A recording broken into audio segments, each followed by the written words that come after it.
In the tapestry of life, where every thread holds a story, America in Black and White emerges as a haven for the voices echoing through the heart of our communities. In this podcast, we wade through the rivers of our collective experiences, celebrating the vibrant hues of change brought forth by the whispers of hope and the roars of action. It's more than just a conversation. It's a journey into the heart of our society, illuminated by the light of those daring to dream and do. Join us, and let your voice be the melody that guides us toward a dawn where every color finds its place in the masterpiece of our shared destiny. Together, let's paint a future brimming with the positives that dwell in our minds and the actions that shape our world. Good evening, America. Good evening to every soul who has ever sat beside a sick loved one and wished they had known more. Good evening to every family that navigated a health system not designed for them and found their way through anyway. Good evening to every community worker, every home health aide, every neighborhood healer who showed up without fanfare and gave everything they had. You are the reason we are here tonight. You are the reason America in Black and White exists, because somebody has to say your name. Somebody has to stand in the light and tell the truth about who built this nation, who healed this nation, and who is still saving it today, one life at a time. This is America in Black and White, the show where we do not sanitize history, we celebrate it, where we do not whisper about Black excellence, we proclaim it. Every episode of this program is a tribute to the men and women who came before us, whose shoulders we stand on, whose sacrifices became the soil from which our futures grew.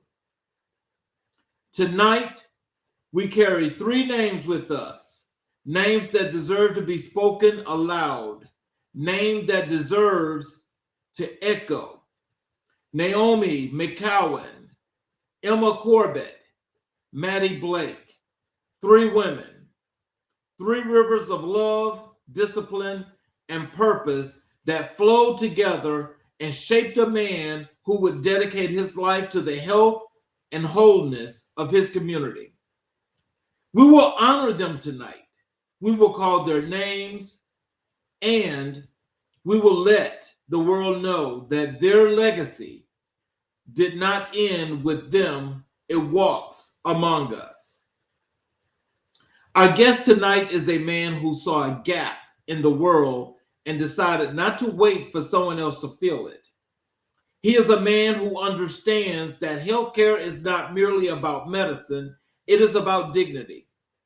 It is about making sure the people in zip codes that have been overlooked, underfunded, and underestimated have access to the knowledge, the training, and the empowerment that can save their lives. He built something.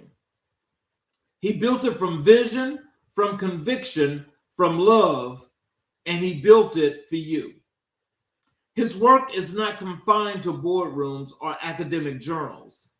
It lives on the streets, in the community centers, in the hearts of people who walked into his organization uncertain and walked out equipped. Tonight, we hear his story. Tonight, we sit with his purpose. Ladies and gentlemen, America, it is my profound honor and my genuine joy to welcome to America in Black and White, Season 4, Episode 119, a physician of the people, an educator, a builder, a champion of community health, and a living testament to everything those three extraordinary women poured into him. Please welcome Dr. Feris W. Corbett. Good evening. Good evening. Hello, sir. How are you? I'm doing great. Thank you. And how are you today? I am excellent. Thanks for being here. And I'm glad that you're here to shed some light on this healthcare situation. Is there anything you'd like to say to the audience before we delve into the show? Just like to say hello to everybody, and we appreciate you all taking the time to join us here on this American in Black and White with Dr. King, and we appreciate you, Dr. King, for this opportunity. Well, I want to thank each and every individual before we get going. I want to thank each and every individual that's here tonight. And I let you know that I appreciate you for supporting us. Those who support us every night, I appreciate you as well. And I hope you guys sit back, relax, and enjoy this wonderful show here. Dr. Corbett, I like to start, as I do with every show. That is, I like to give the audience the opportunity to learn a whole lot more about you before we delve into the really good things that you're doing. This is what I call your origins and upbringing. So, Dr. Corbett, take us all the way back to the beginning. Where did you grow up, and what was the texture of that community? What did it feel, smell, and sound like to be young Feris Corbett coming of age in that place? Thank you for that question, Mr. King. I was born in a city called South Austin, Georgia. During that time, it was a fairly small little town, but it has grown into a metropolitan area as of this day. Coming up in the community that I lived in, everybody knew everybody. If you were doing something wrong and a neighbor saw you, they would say something to you, and then they'd say something to your parents, and it was just a well-knit community. And everybody looked out for everybody. And like I say, everybody knew everybody, and just make sure everybody was safe. Wow. When you think about the neighborhood or environment you were raised in, what were the early signals, the experiences, or observations that began pointing you toward health, healing, and service to others? One of my desire, I always wanted to be a physician. I actually, in fact, wanted to be a cardiologist. That was my dream, to be a cardiologist. So that's been one of my dreams. So that kind of laid the foundation of, wanting to be in healthcare because of the desire that I had to be a cardiologist. So that kind of led me to my pathway of healthcare and into the medical field. Okay. What was the role of faith, family, and community in your household growing up? How did those three forces combine to shape the man you would become? As far as with the faith, every Sunday morning we had to get up and go to Sunday school, get up and go to church. There was no getting around it. There was no getting out of it. That was the rule of the house, and we complied to that. We had no choice but to follow. Family, I was the youngest of my siblings, and so by the time I came along, all of my brothers and sisters practically had all moved away from home. So it was just myself and a couple more of my siblings that were in the home. And so with that, me being the youngest, I kind of looked up to my elder brothers and sisters and everything, but they were all grown, and so they were rarely there as well. So basically, I was there, growing up with my mom and my father for a little while because through time they separated, but I was still there with my mom. And then when she took sick, I became her caregiver and everything.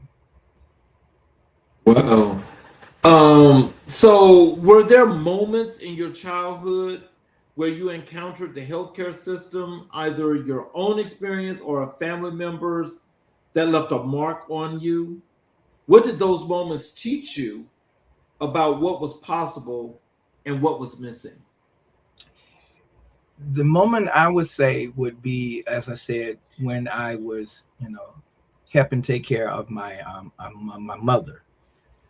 So that kind of opened my eyes to some things, having been in the hospital at the bedside with her and taking care of her. So it made me want to gain a little bit more knowledge about healthcare and the healthcare system and how they function and everything. Wow. So, who was the first person outside of your immediate family to look at you and say, with absolute conviction, you're going to be something great? What did that affirmation mean to you as a young person still figuring out his path?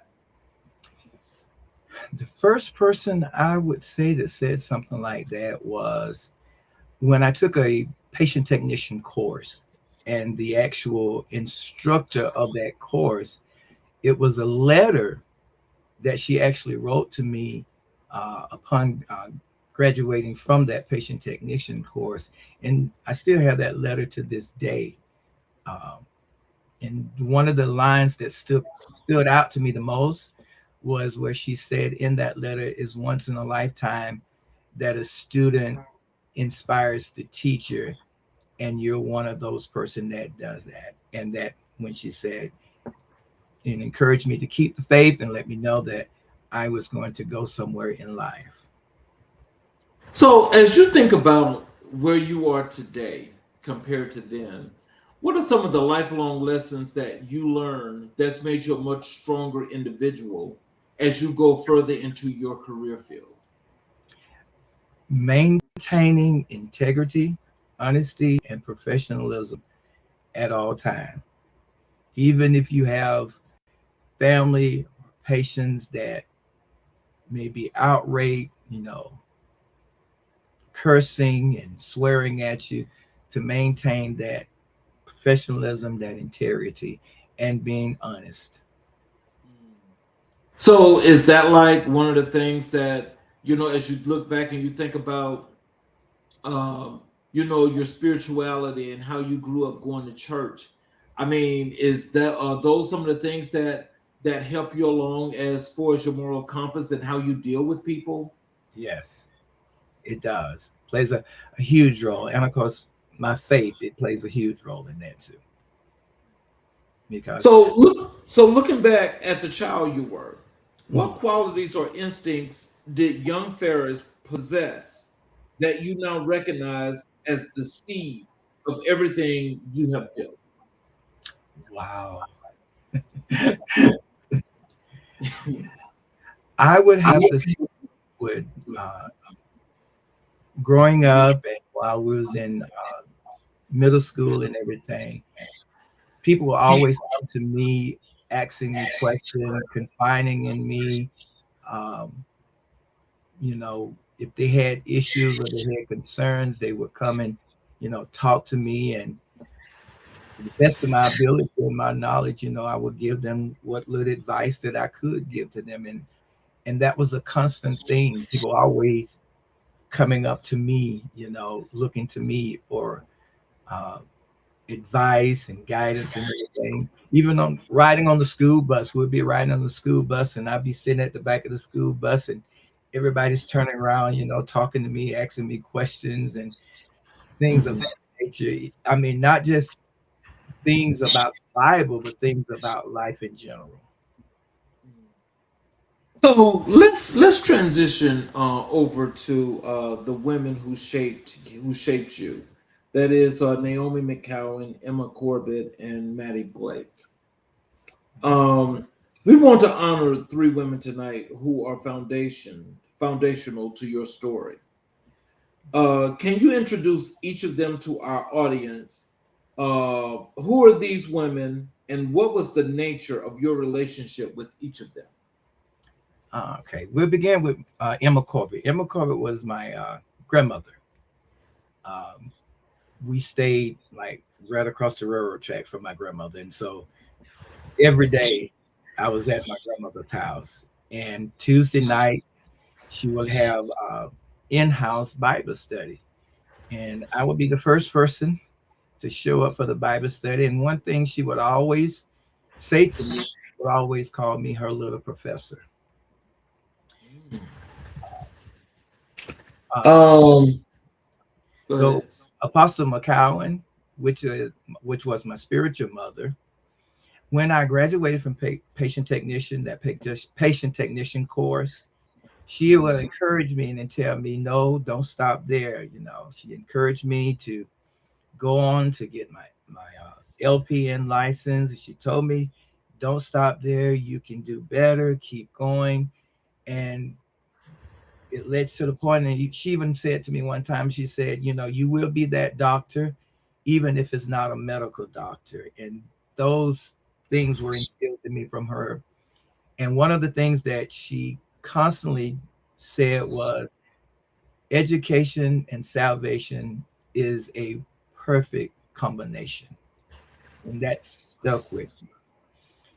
And as far as Miss Maddie, she was the first director of nursing that actually gave me a nursing position once I took my board of nursing and passed and got my license. She was the first person that gave me an opportunity to develop my nursing and my nursing skill and my nursing career.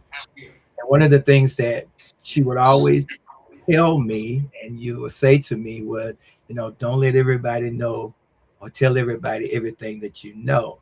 And it wasn't a matter of keeping secrecy, but it was a matter of protecting what you've earned, your knowledge and your skill, and be careful in how you share it. And so she was a great mentor to me in my beginning part of my nursing career.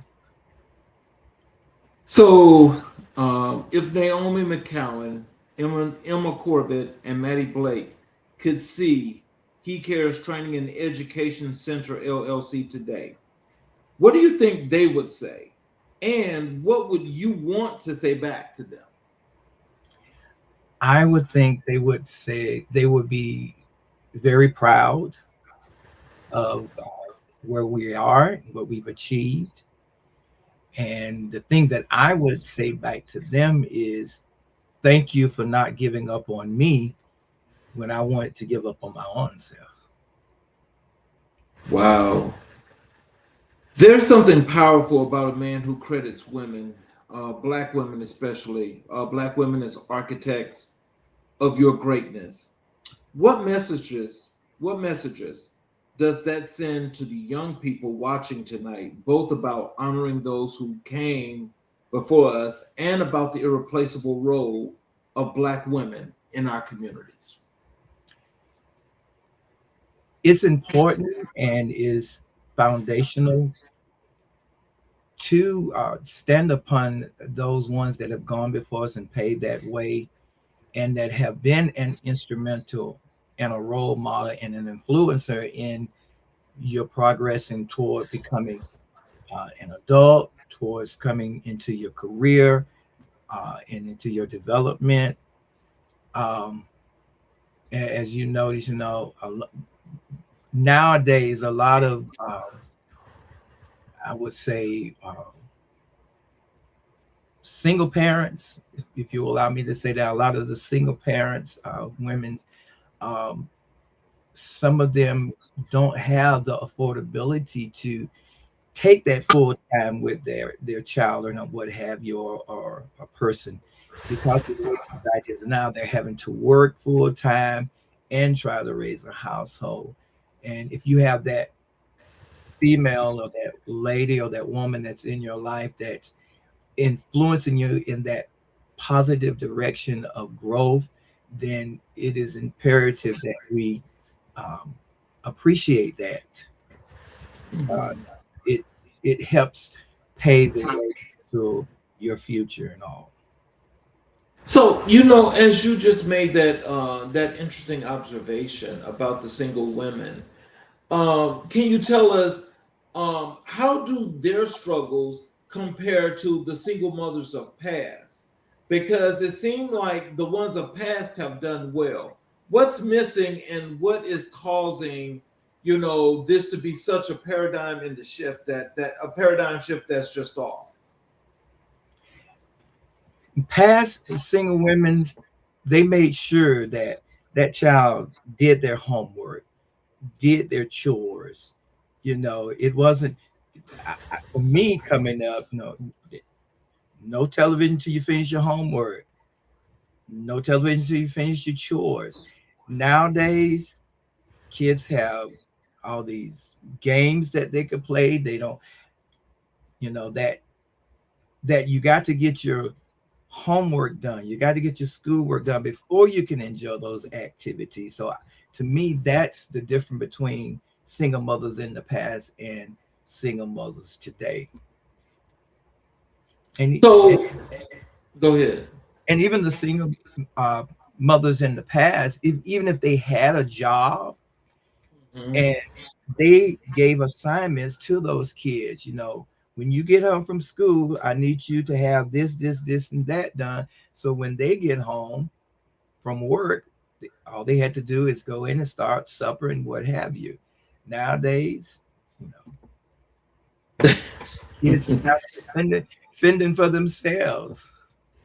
Yeah, but so I mean, because I understand that, especially in our communities, that situation is one that can go on and on and on and on. But when we think about it, I mean, how is it that we can make shift, for those parents that are rewarding bad behavior, and in rewarding that bad behavior, it's like the kids are kind of like falling by the wayside, right? Because neglect is more than just one way or more than just one thing.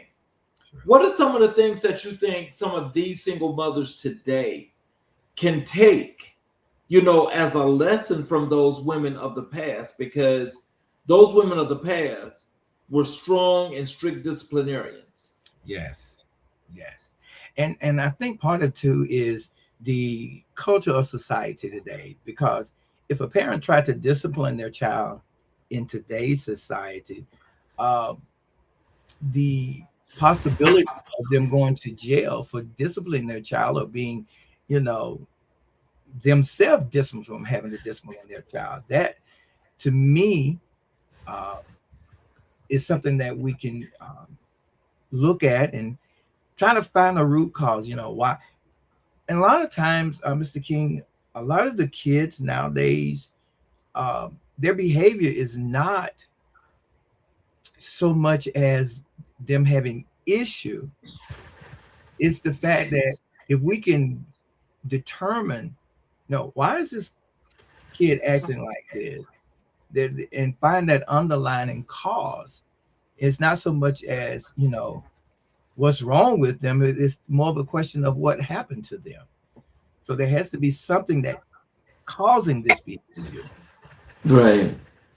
Well, I really do think that that's an actual interesting synopsis where I think it deserves to be explored, because I think our parents, whether they're single or if it's a two-couple household, I think we've got to go back and we've got to do some work on the parenting, because there's still a disconnect somewhere between that parent and that child, education and everything else that goes with that child. Right. Let's transition over to your educational journey and your academic formation. Walk us through your educational journey from your earliest school years to your highest academic achievements, and tell us what was school like for you, and at what point did education transform from something you were required to do into something you were driven to pursue? Oh, thank you, Mr. King, for that one. Well, beginning, I didn't really like school. I hated school.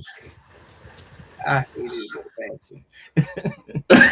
But you said it was required. And that's it, I had those parents, you're going.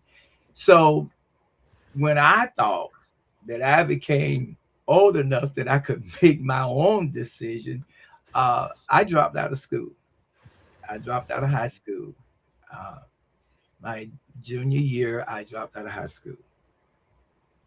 And going back to my spiritual mother, Apostle McCowan. Um, she was such an inspiration. As I said, that statement of hers, salvation, education, and salvation is the perfect combination. It it ringed in my ear, and so what I did was, and her encouraging me to, go on back, don't stop there.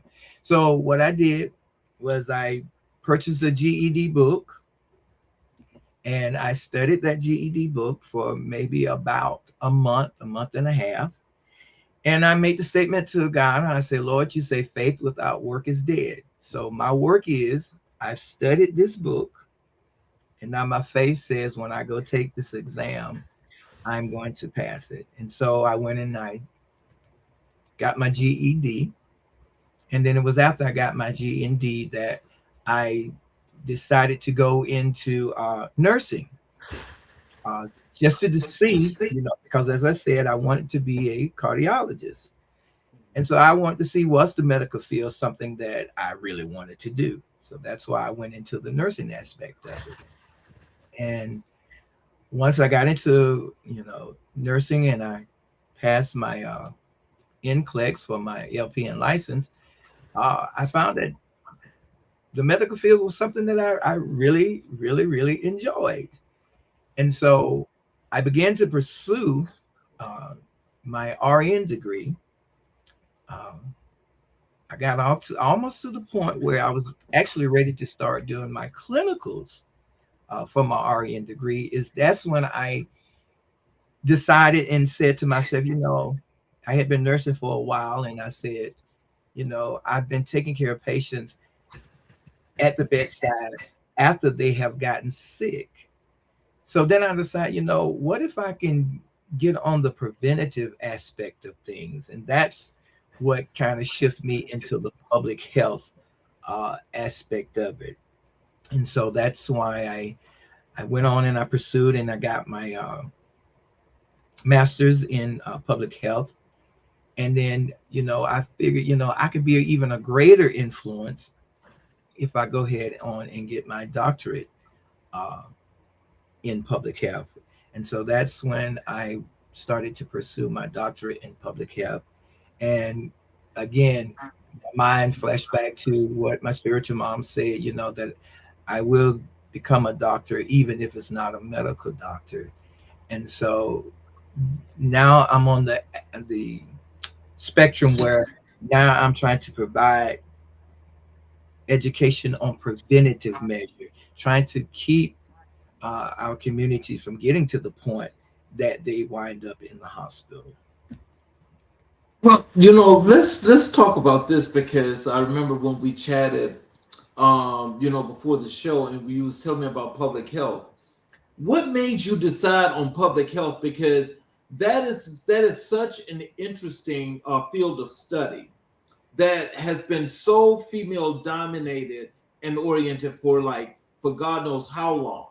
What I've discovered in some researches as of lately here in these last 10 to 15, 20 years is that now there are an enormous amount of men that are getting degrees. They're in the public health aspect of career journeys.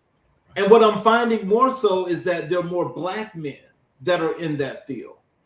So can you tell us what was so enticing about public health, other than, this personal journey of yours, that made you want to make this a career?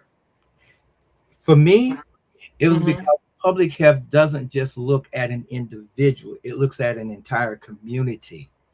And so for me, well, if I can impact an entire community, I can make a greater impact and a greater difference in the health and well-being of not just an individual, but an entire community.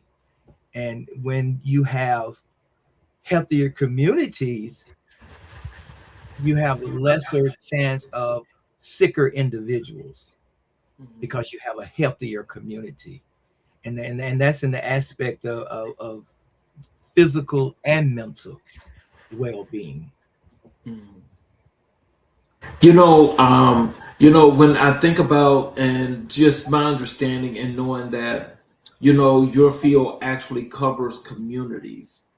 I look at that and I think more so than just from the administrative perspective, but I'm thinking about the people part of that, because it seems like you guys get to deal more with people and you go out and you're more so personable with people when you connect. Can you tell us what about that part of your career that is so intact with the things that you do now that made this so natural for you? When people or individuals see an individual like themselves that are bringing them, that education, that information, it kind of helps break that stigma associated with the non-trust within this Yep. medical aspect or medical arena. And to me, that kind of help breaks down those walls that individuals in communities have set up. Uh, it becomes more personable now. Now they have somebody that can actually relate to why they think the way they think or why they feel the way that they feel when it comes to certain things in the arena of healthcare. So, were there teachers, professors, or mentors along your academic path who fundamentally changed the trajectory of your life?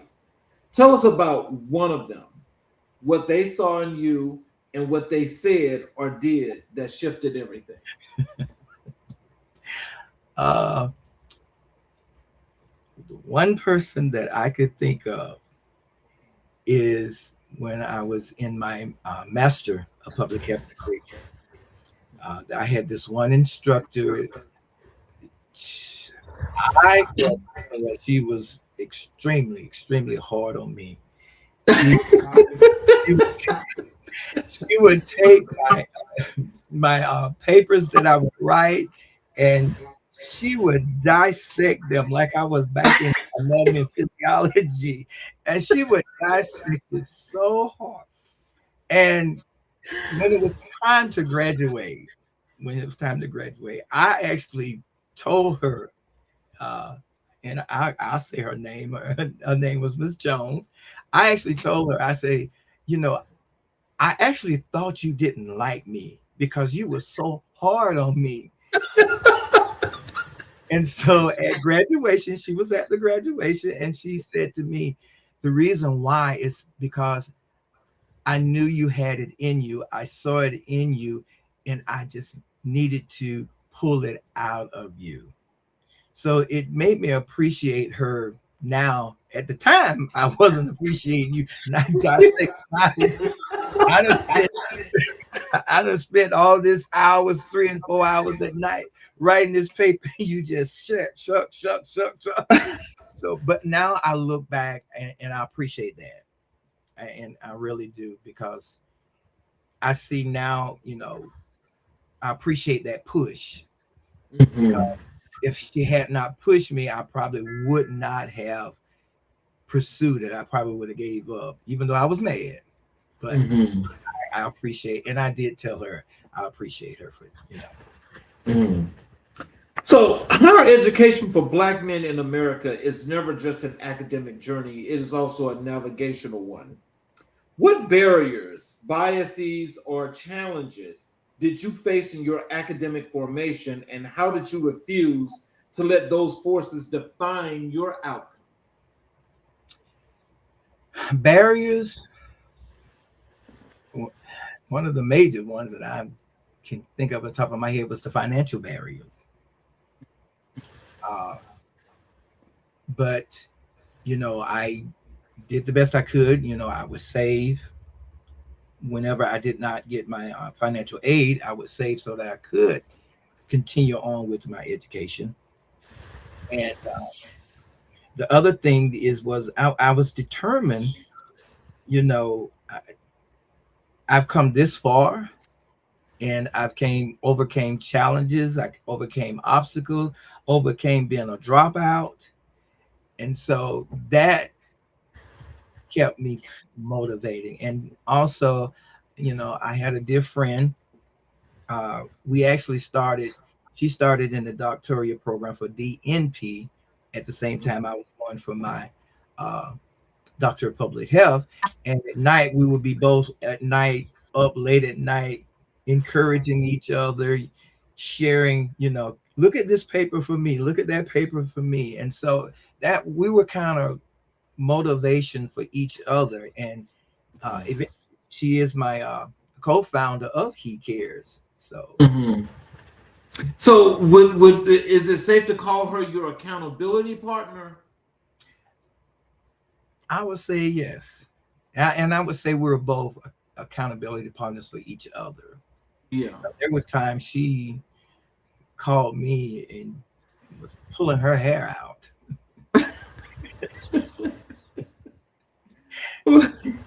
So can you tell us, when did public health emerge as your calling? Was there a specific course, a clinical experience, a paper you read, a conversation you had? What was the moment you knew this was the field where you were meant to make your mark? When I was researching about the public health field and researching about what school I wanted to go to for the public health. But the main thing is when I was starting to research about the public health field, what all it entails, what all it involved. And as I said earlier, that's when I made that decision, now instead of taking care of a person after they've gotten sick and in the hospital, I probably can make a difference in providing education and teaching about prevention. And that's when I started along the public health journey, making that choice from caring for an individual to caring for communities. And that's when I got on it. But it came from me researching about public health and what it entails and what's involved in public health. That's how I got on the public health journey, doing the research about it. So, how did your academic training intersect with your lived experience as a Black man in America? How did you reconcile or integrate what the textbook said and what you had seen in your own community? Again, I would have to say some of the social determinants that we discussed in my public health course, and the stigma associated and the around the fear of going to a doctor, not trusting doctors, not trusting hospitals. Those are some of the things that was in the community, and those are some of the things that I saw in my academic studies about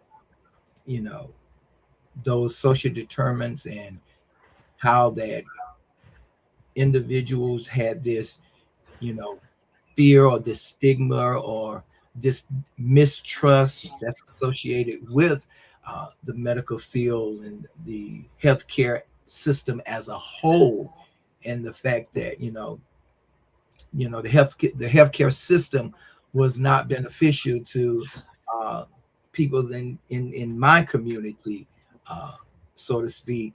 But as we was doing our academic studies on public health, I began to see, and that began to, okay, I can make a difference.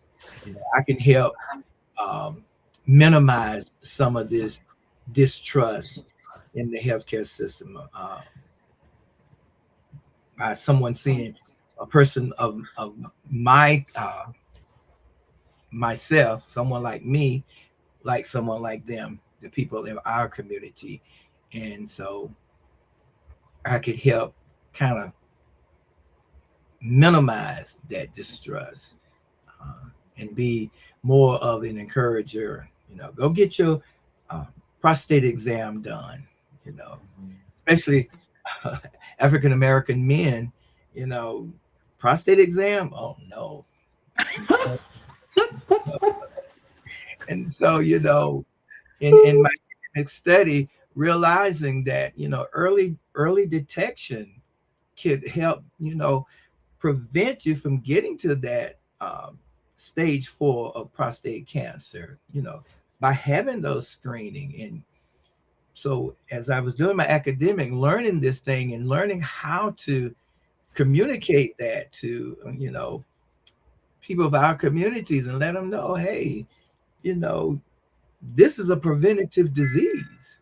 Or if caught early, detected early, but again, and even with women's and their self breast exam, while you're in the shower, go ahead and do your self breast exam. And a lot of people don't understand that men also can get breast cancer. Yes. So that's so. Go ahead.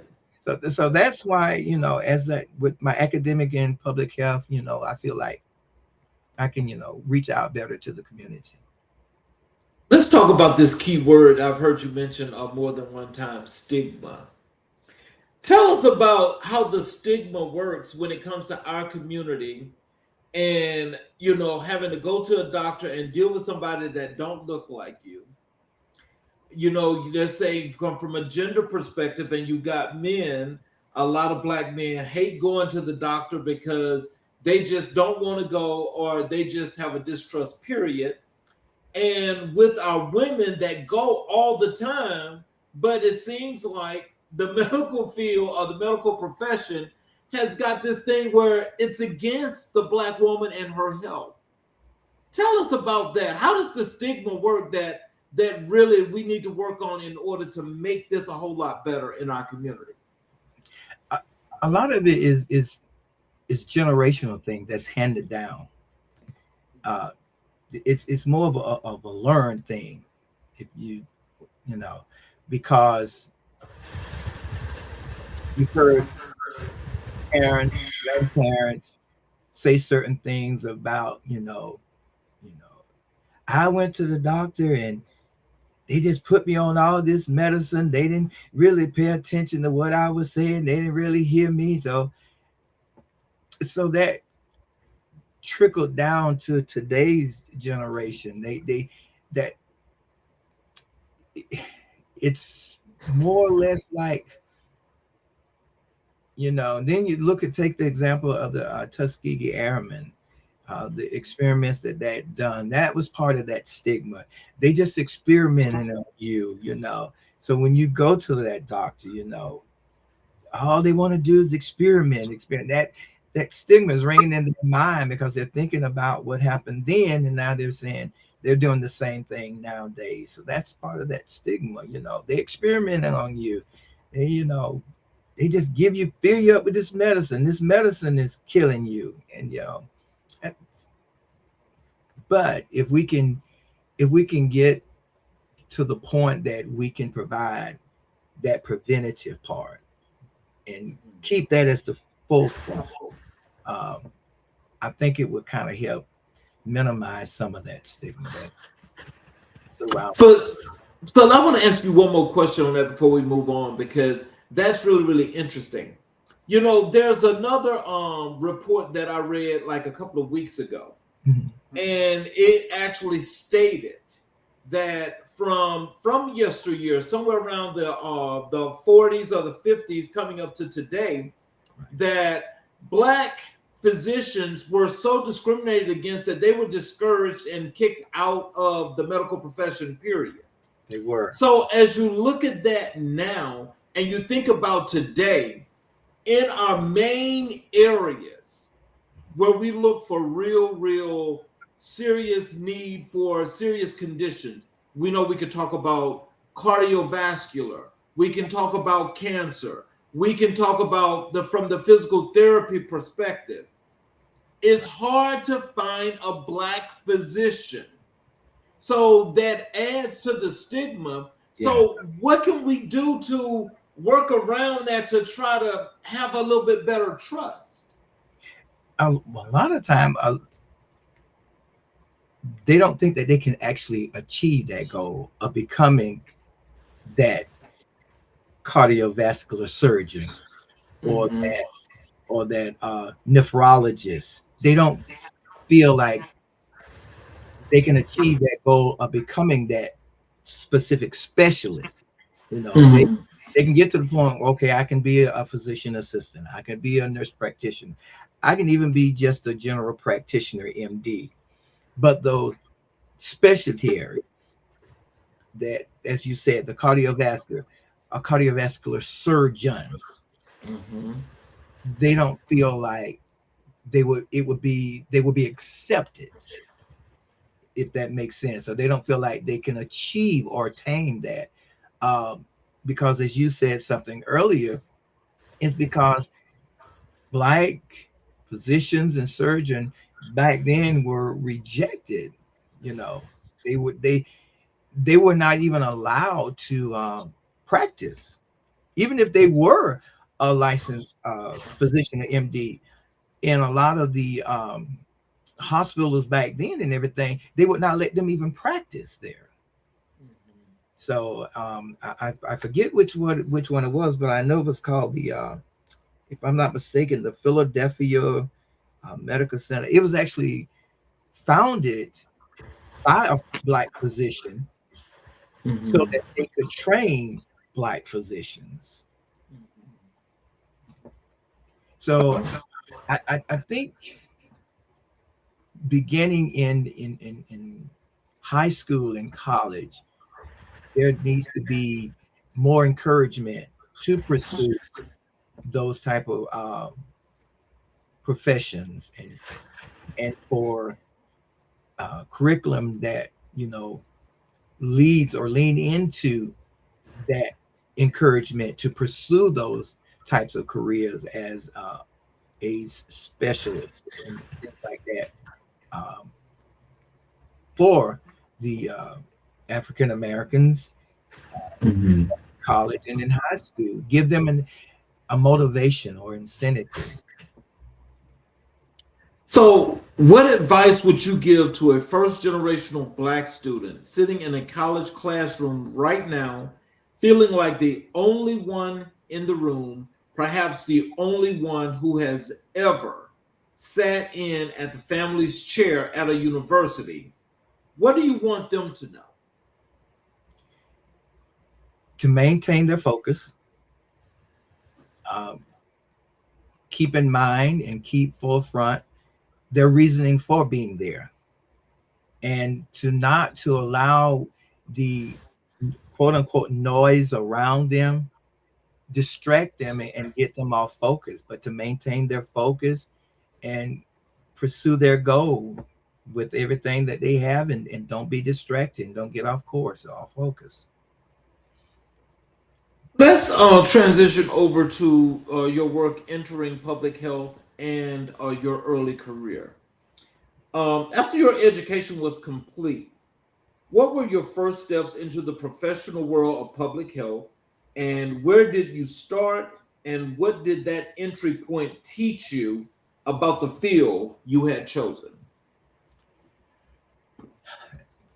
I guess with our organization, He Cares, we had been, you know, discussing that and doing things on the side with that long before we even actually completely formed the organization. It was a planning phase, something that we were just, you know, writing little notes and things down. Then after we attained our public health degrees and everything, it was at that point that we decided, hey, let's go ahead and pursue this all the way. Let's go ahead and you know, make it legal.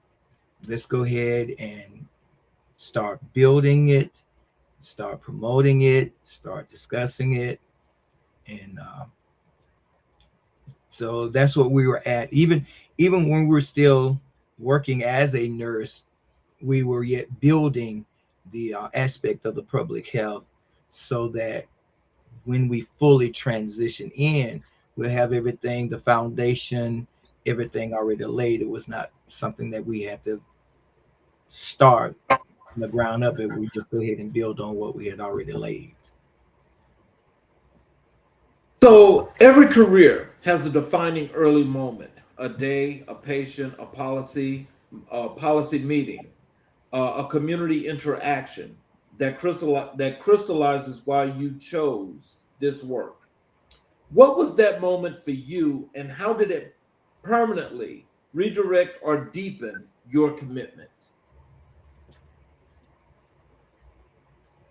I would have to say when we did a workshop.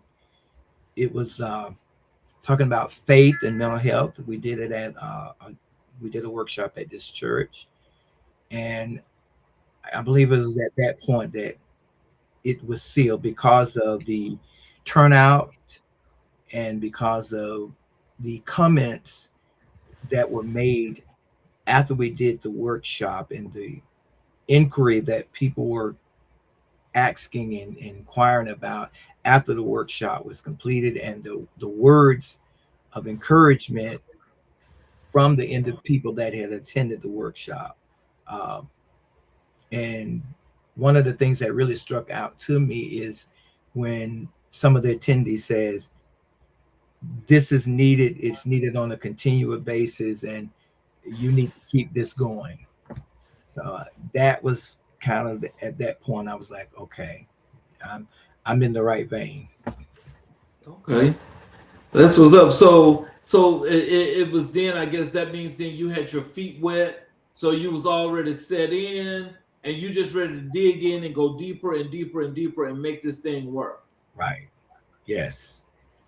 And then shortly after that, we actually received an invitation to do a be a part of a I guess you would call it a workshop again at Morris College in Sumter, South Carolina.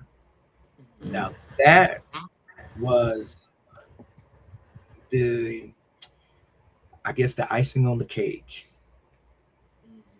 um, because it opened up some other doors to do more seminars, more workshops, and everything. And so, yeah. So the early years of any career carry their own unique set of pressures, proving yourself, navigating workplace culture, establishing your voice.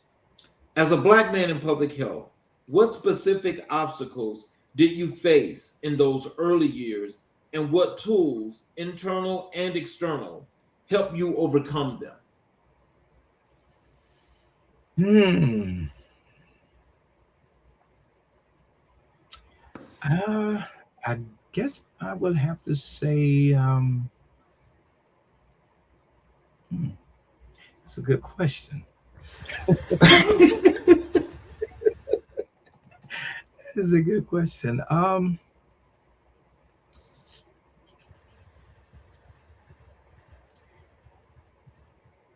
would guess one of the uh,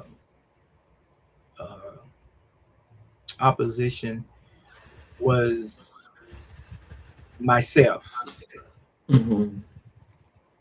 doubting myself, and uh, having that internal fear, or you know, what if I fail? What if you know I say something wrong? Or it's that. So I would say my own self, and so Mhm. to overcome it internally, I guess I would have to say I had to remind myself of, again, where I had came from and where I was at that moment. And of course, I cannot get away from my faith and prayer. And so let me just I want to preface this before I get into my next question. Okay. Is that with some of these questions where I'm asking you about being a black man, I just wanted to be understood to you as well as to the audience, is that I'm already understanding some of the pressures, the stresses, the differences, and things that you would have to go through from a mental and physical perspective in going through this career path. And so, what I want to make sure that what is understood is the fact that throughout all of this, you were very resilient to continue in doing what you did. Right. And so when I ask that, I want to come to this question here, which is, who were the professional colleagues, supervisors, or collaborators in your early career who truly saw your potential and helped amplify it? How did those relationships shape your professional identity? There are too many to name, to tell the truth. But I guess I would have to, let me just pull out a couple of them. There were a couple of nurses, even when I was patient technician, and I was getting ready to start nursing school. And once I had started nursing school, there were a couple of nurses that kind of like took me under their wings. And, you know, they were like, if I shouldn't be saying this, but, you know, come on in here, start this IV.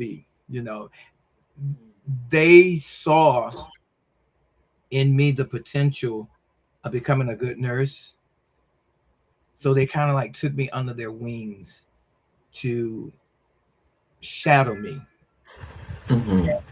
As we progressed in our career, we ran into other nurses that, you know, were encouragers to us.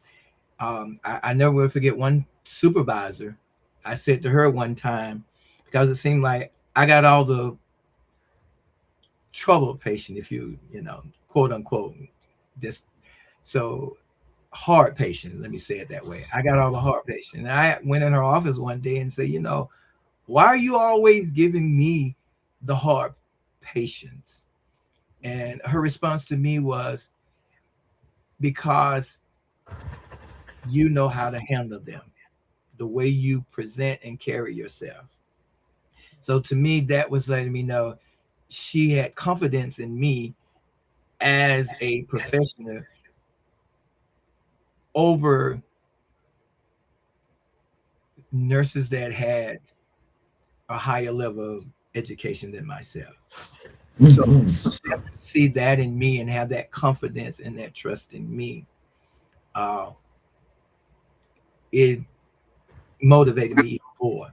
And as we went on into my career, there were times that, you know, the supervisor would have me orientating nurses that had higher levels of education than I had, because of the professionalism and the demeanor and my character and the integrity that I had. And this was both from Black supervisors as well as white supervisors. So, were there moments early in your career when you questioned whether you were in the right field, the right organization, or on the right path? If so, how did you stay grounded during those periods of uncertainty? The only one that I could say was questioning the right organization. And so how I stayed grounded was, okay, I'm here for the patient.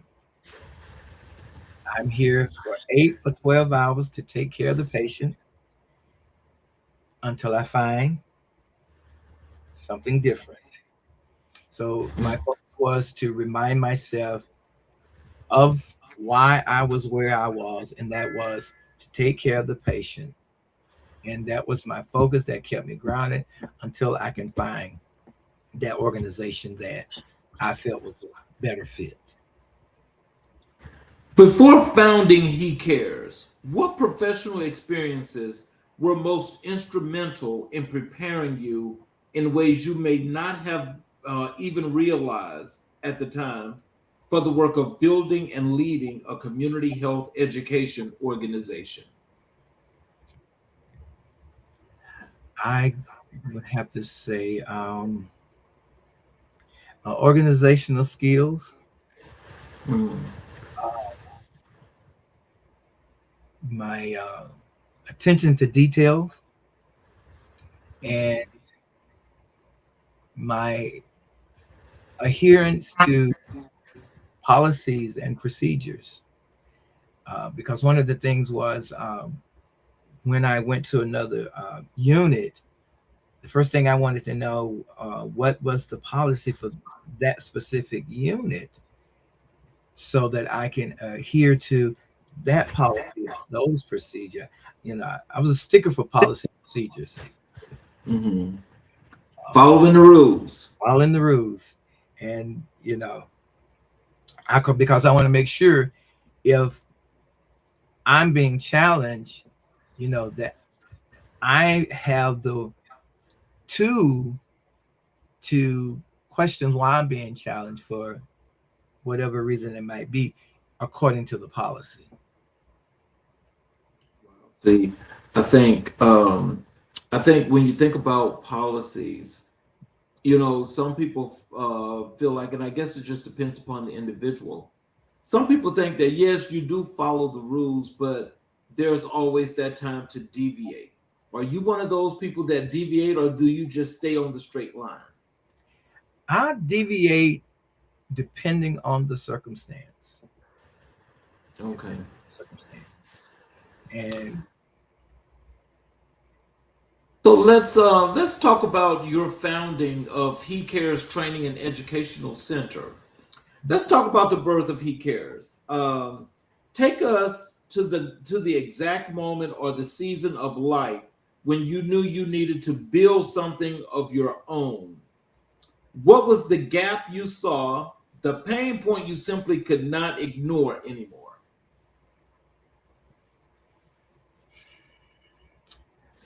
the gap I say I was saw is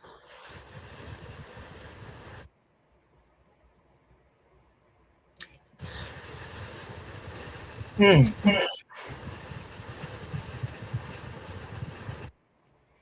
gap I was would have to be that training and education portion, as I said earlier, about the preventive aspect. So when we began He Care, we were looking specific at the training and education portion of it, providing those training and education needed for those preventative measures, providing that training and education to the community, reaching out into the community, and you know, giving them tools to make informed decision regarding their health and well-being. But as we begin to build it, we begin to realize, hey, there's some more areas that we can address as well and be beneficial to the community, not just to the communities, but to be beneficial to other organizations, you know, whether they be faith-based, whether they be healthcare. And so we expanded it out to reach those areas as well as the communities. Because when you think about it, you know, when a person is sick or have a health issue, one of the first person they're going to turn to is their pastor. So that's why, you know, we started reaching out to the faith-based organization to make sure that they, you know, can get that training and education. So the name He Cares is powerful and intentional. Break that down for us. What does the name mean? What does it represent? And how does the name serve as both a mission statement and a promise to the community? He cares. When we say He cares, you know, we're talking about Christ, God. He cares. And that is the mission, that He cares, and we are the vessels that He uses to show that He cares. Okay. What did the process of founding He Cares look like in those earliest days? What did you have? What did you not have? And what did you have to believe before any of the evidence said you should? What we did not have, we didn't have nothing, but just a thought.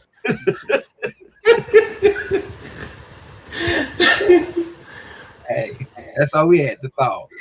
Um, so we start doing research and find out what do we need to get this organization started. What do we need to do to get it uh, recognized by the state? What do we need to do about getting it licensed? So we did all those research, and then as we did those research and find out, then we said, okay, we got all this information. We need material.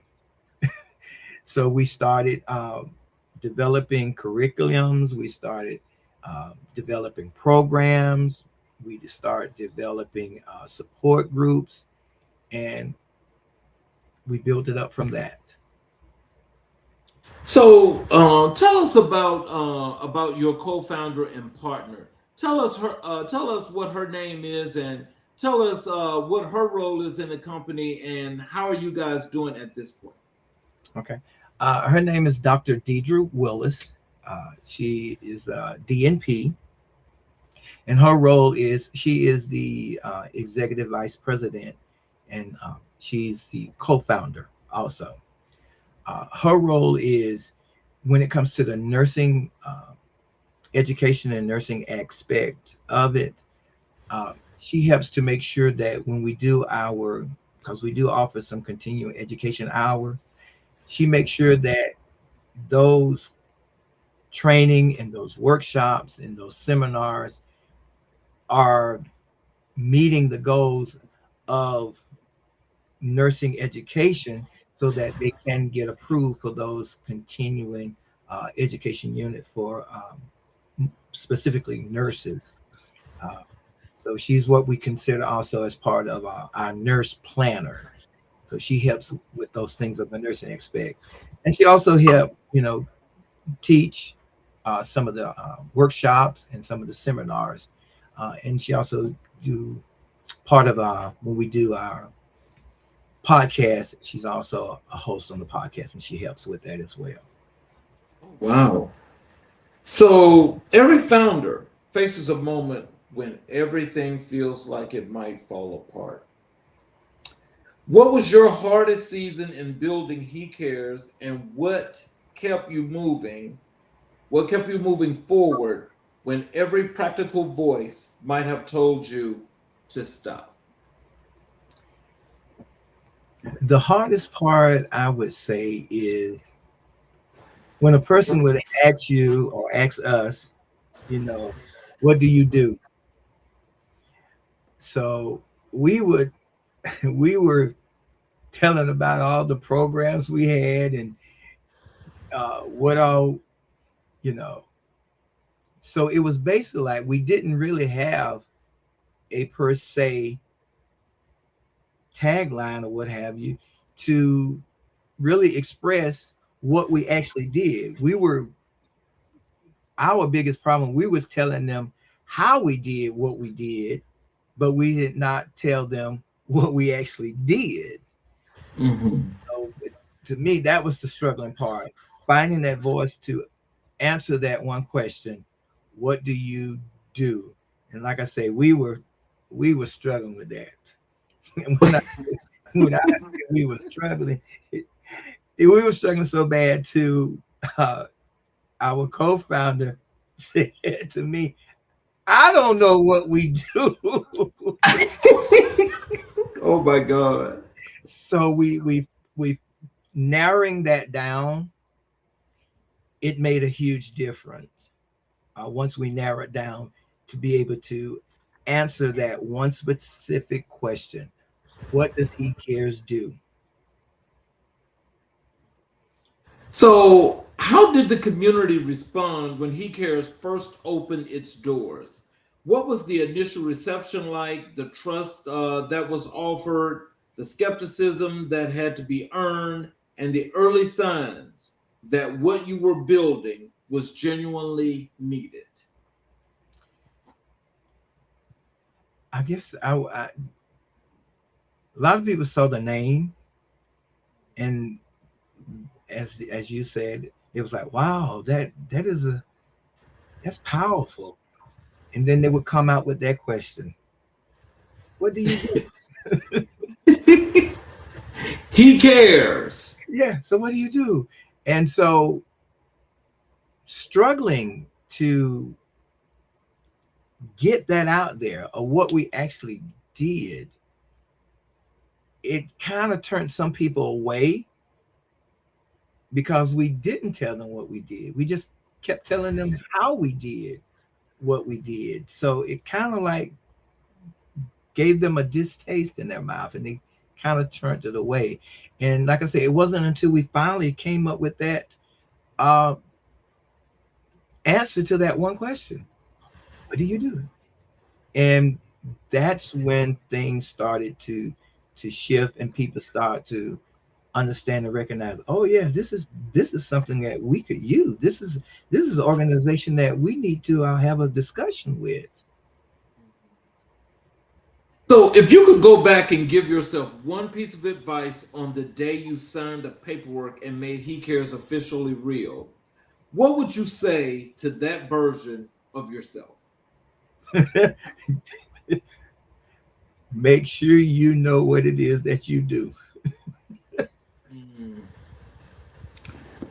Let's move over to Black excellence, representation, and healthcare equity. Let us speak plainly about race and healthcare in your professional experience and observation. What does healthcare inequity look like on the ground, not in the statistics, but in the human moments, and why does it represent in a system that has been told repeatedly that it must do better? Healthcare inequity, what does that look like? It's when you when you're paying more attention to, let me rephrase that. When you label individuals that are actually having medical emergency or in severe pain or discomfort, and you start labeling them as drug seekers. And in actuality, they may be in a crisis, but you label them as drug seekers. Now, granted, there's some cases that may be true, but those individuals that actually are not, but are actually in a crisis, and we label them as drug seeker. I give upon an example. I know personally of a young man who was in sickle cell crisis, and they labeled him as being a drug seeker. And he wound up having to actually be admitted in the hospital because they realized that he was in sickle cell crisis. You know, I had a healthcare worker here on the show a few weeks ago. He's up in Canada. Okay. And he said to me on this show, and he used the exact same example that you used. He said that there was a young man that came in and was going through a sickle cell crisis. Wow. And the people were saying, his white colleagues were saying that he was a drug addict, and he had this thing about pain, and he's just trying to get drugs and so forth. And the guy had got to the point where he was like really, really, like at a dire state. Yes. When you saw that, and you know that this was not the case, what were some of the things that was going through your mind as you are witnessing and listening to this distortion that could possibly have caused someone their life? What was going through my mind? Yes. You gotta be kidding me. You cannot see the symptoms? That was going in my mind. And it kind of it kind of made me a little uncomfortable Mm-hmm. to see an individual like that being treated in that manner and thought of as that manner. And again, it goes back to what we talked about earlier, that stigma. They see a young man coming in, um, and they just feel like, he's just seeking drugs. Right. Why does Black representation in health education specifically matter? Walk us through the evidence, practical, psychological, cultural, and moral, for why it makes a measurable difference when the person training you, treating you, or guiding your health journey looks like you. It gives them individuals a sense of trust, and it gives them a sense of relief and a sense of hope, because they saying that this person understands me, this person gets me. Mm-hmm. And it helps break that fear, and it helps break that mistrust when they see someone that looks like them providing them care, and it gives them a sense of hope. But I just have to add this caveat again, because just as I think about this, it's one of those things that I was talking earlier with another individual, and we were just and in just chatting, and I was talking about triggers. These are things like this, especially when you can understand when they put these false stories out, these fake stories, like these little news articles and crap. Right. And you can read through them. If you can comprehend, you can read right through the lie. Yeah. Because what kind of bothers me is when people like myself, or there's other people that may come to, let's say, the hospital where you are, and they want to see somebody that look like them, because there is just no way I'm feeling the way I'm feeling that I'm going to trust you with your experimental thoughts, right, on what you think is wrong with me, when I'm telling you what's wrong with me. Right. And you're going to tell me, no, that's not what you're feeling. This is what's going on. No, that's not true. Right. But they're not even, but I mean, so when you just think about that, why are these people not actually, put on Front Street, fired, or something has to happen from a disciplinary perspective, that every person is different, but every person is a person, and you must listen to your customer.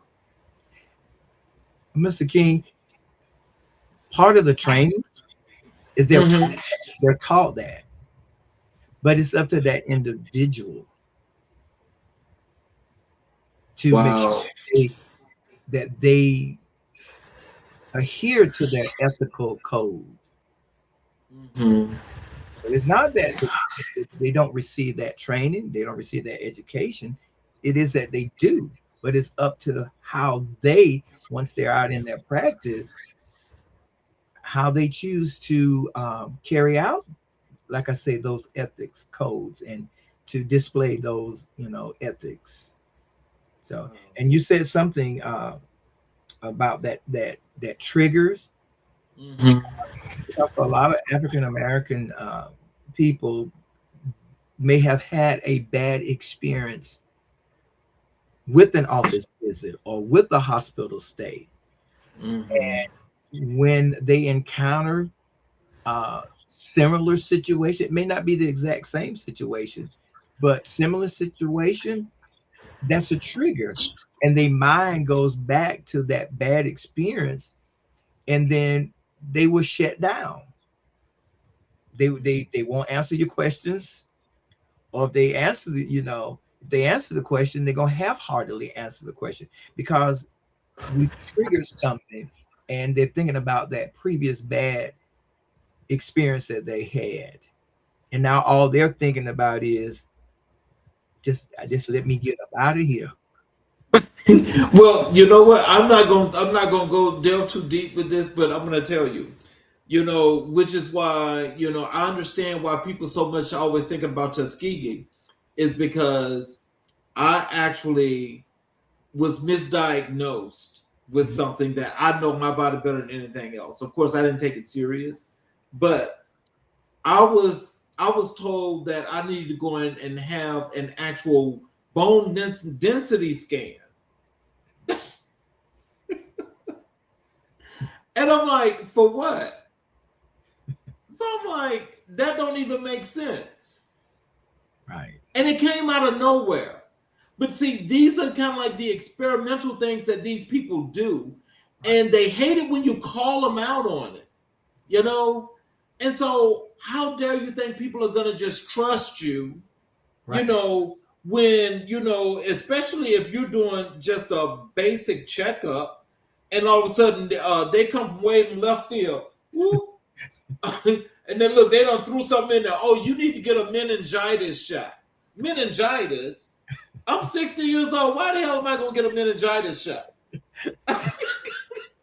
And too, Mr. King, what it is too, a lot of it is a lot of times, and it's sad to say, but they also look at your insurance.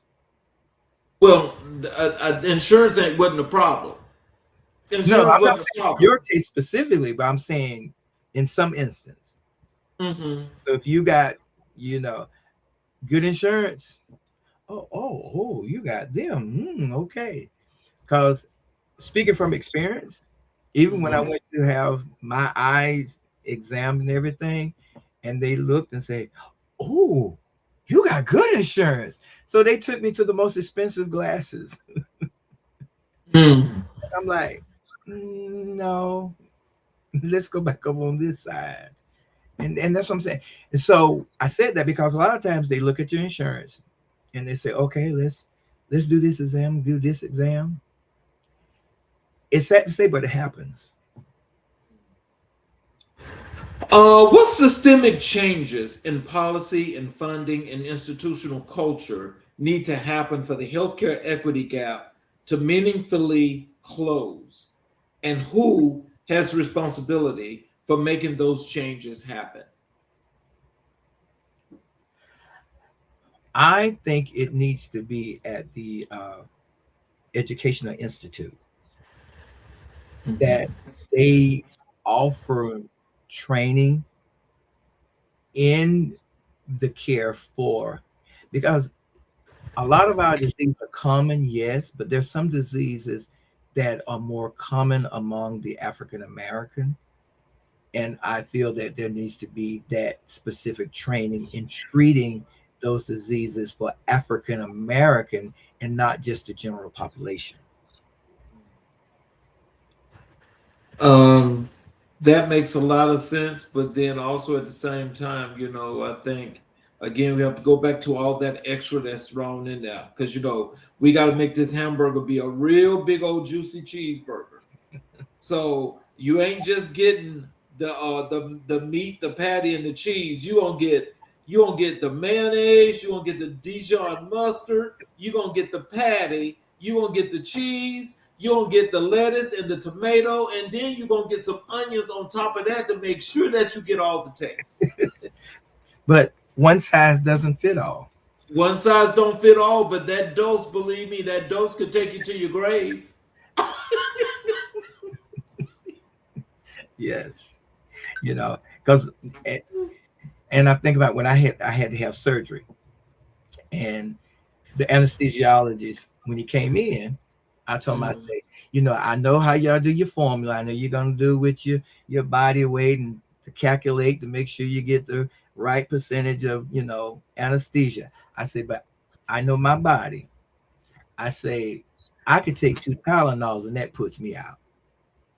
I say, so you can't give me as much based on my calculation.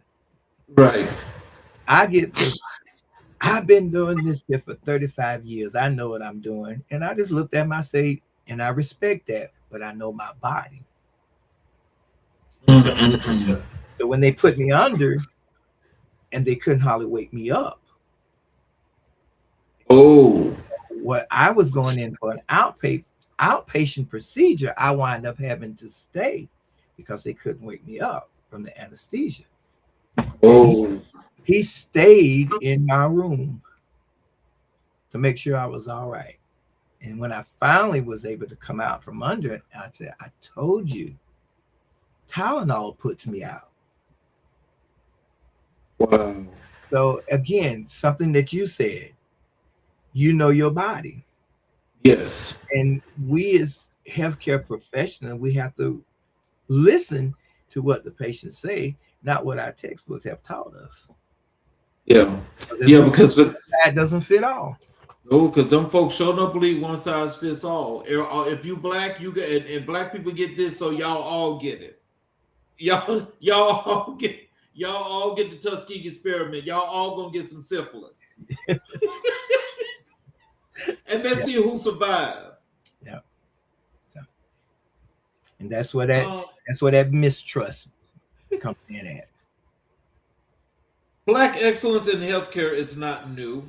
It has long extraordinary history that has been consistently under-recorded and under-celebrated. Who are the Black healers, educators, and healthcare trailblazers from history that you want to lift up tonight? The ones whose stories the American public deserve to know. From you. Ooh, that's deep.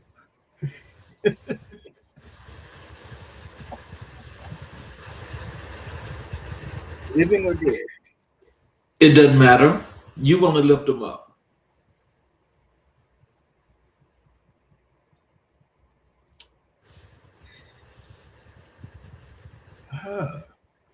That is really taking me down an avenue that I've never thought about.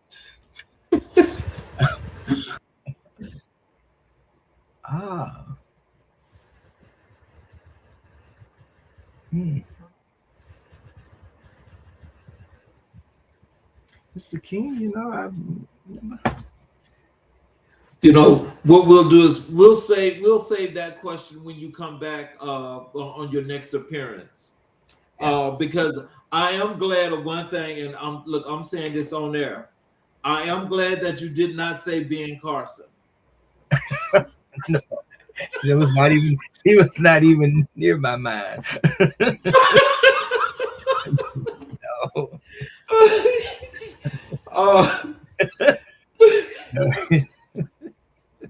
For Black men specifically, healthcare engagement, seeking help, going to the doctor, talking openly about mental and physical health is still stigmatized in many corners of our community. Yes. How do you personally address that stigma, and what work is He Cares doing to create culturally affirming spaces where Black men feel safe to prioritize their health? You said a key word there.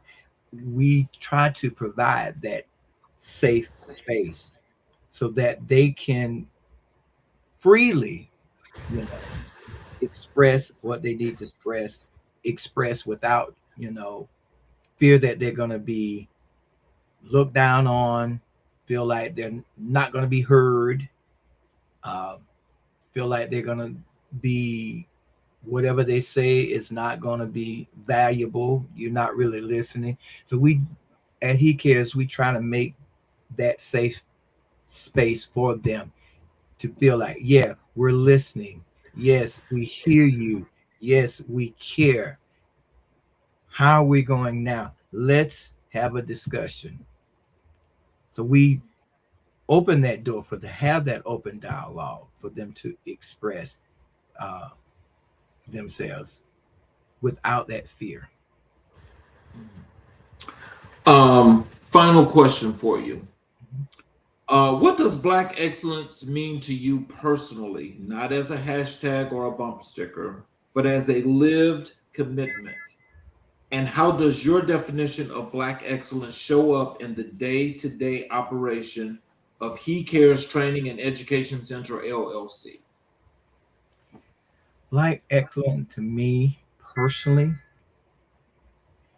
meaning being who I am, showing up with integrity, showing up with character.